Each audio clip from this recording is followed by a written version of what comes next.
ढेंकानाल उपकंठ भुवन block अंतर्गत बालिब ग्राम रे एक अभावनीय तथा हृदय विदारक दृश्य देखा मिली।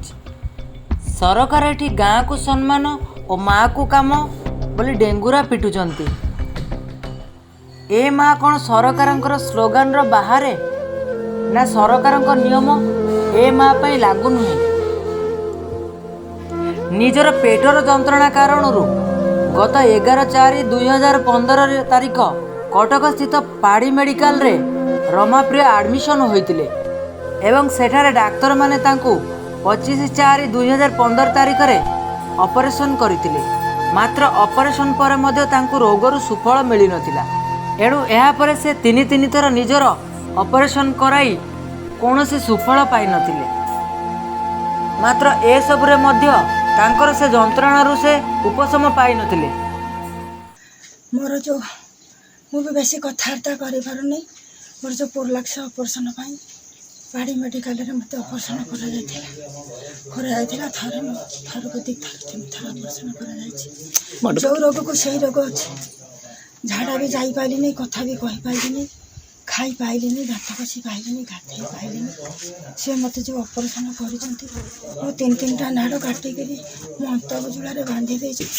ढेंकानाल मेडिकल रू 3 थर फेरिली, एसबी मेडिकल रू 3 थर फेरिली। सरपंच वार्ड मेंबर चेयरमैन आउ कलेक्टर सब कलेक्टर सीडीएम एमान पत्र किछि मुआउ किछि पाइलिन। सेमान सब रेफर करदेले ढेंकानाल एडमिशन होइतली कटक किछि मु साहाय्य होई पारुनी। मो रोग को जो रोग को सही रोग अछि किछि ट्रीटमेंट होई पारुनी। मैं सरकार को अनुरोध करुछि मैं कमिति भला से जो डॉक्टर पत्र मते देखा करके मते केंति रोगटा भला हो आ केंति भला किछि रिपोर्ट करुछि। मीडिया भाई के मु अनुरोध करुछि मते तुरंत या व्यवस्था करा जाऊ। दिन को दिन मोर रमाप्रिय एबे असह्य जंत्रणा जर्जरित एवं निजर चिकित्सा कराइबा पई उपाय शून्य। कारण अर्थ तांको पई बाधक साजिछि। मांकर एतादृश अवस्था देखि रमाप्रियंकर पुत्र मानसिक चिंतारे। ए सब अभियोग से आम जनन ओडिशार प्रतिनिधि माध्यम रे माननीय मुख्यमंत्री रिलीफ पांठरू निजर चिकित्सा पई करुण निवेदन करिसंती एवं प्रशासन को मध्य आम न्यूज माध्यम रे तांकर एई रोगर निराकरण पई साहाय्य मागिचंती। अभियोग है मोर स्त्री लोकर जो प्रलाप्स रेक्टम गोटे बेमारी थिला सेटा मत प्राइवेट ठारू गवर्नमेंट पर्यंत प्राय सब लेवल चेष्टा करी थरु 5 थर फेलुअर हेलेनी एपर्यंत ट्रीटमेंट करै पारु नाही। सब लेवल रु फेल तो आम गरीब लोक आर्थिक अनाटन रोचे।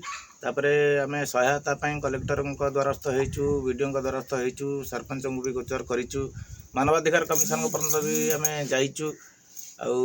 प्रोब्लेमटा आगुरी थिला डॉक्टर जने से ऑपरेशन करथिले से थरु 3 थर ऑपरेशन कले से पर्यंत सॉल्व करि हे पारला नाही। तापर से नहीं बड़ मेडिकल एडमिट करेले तरफ सेठी भी सॉल्व करि पारले नाही। एबे रोगी प्राइवेट रु गवर्नमेंट पर्यंत सब आड़ू हताश एपर्यंत से किसी ट्रीटमेंट पाई पारना। मु विभाग कर्तृपक्ष जो मैंने प्रशासनिक स्तर में प्राय समस्त कान को एक कथा देइछि। वार्ड मेंबर जानचंती, सरपंच जानचंती, हमर वीडियो जानचंती, कलेक्टर जानचंती, सीडीएम जानचंती, एडीएम जानचंती एवं समस्त प्रचेष्टार भी पेसेंट को कटक को 2 थर भी रेफर कराई ढेंकानालू आमर। तथापि कटक रे से माने हमको एमती रखी रखिका फेरई बारंबार 3 थर फेरई सारे एडमिट करुँच कि ट्रीटमेंट करना। चैनल माध्यम जदि कौन प्रकार सहयोगर बाट थाए जदि गोटे ट्रीटमेंट गोटे लोक ये सब स्तर हताश होता है जदि किसी गोटे सुमार्ग देखई पार तार आठू बड़ी महत्व कथा किसी ना।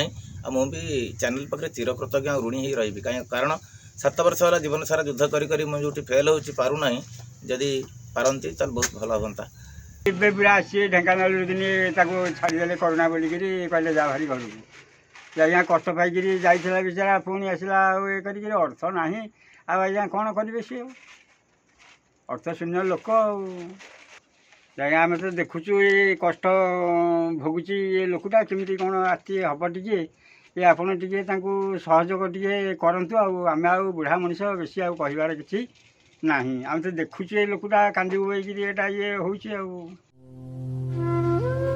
आज गोटे माँ मरण सहित संग्राम करुअछि। आम जनन ओडिशार पूरा न्यूज टीम तथा माननीय मुख्यमंत्री तथा समग्र प्रशासन को हाथ जोड़े अनुरोध करुअछु कि एई माँ प्रति होइथिबा अवहेला एवं डाक्तर मानकर मनमुखी ऑपरेशन रो उचित तदंत करा जाऊ एवं माँ को एई रोगरु चिकित्सा पाई सहाय्य करा जाऊ। एहा ही आमर दाबी।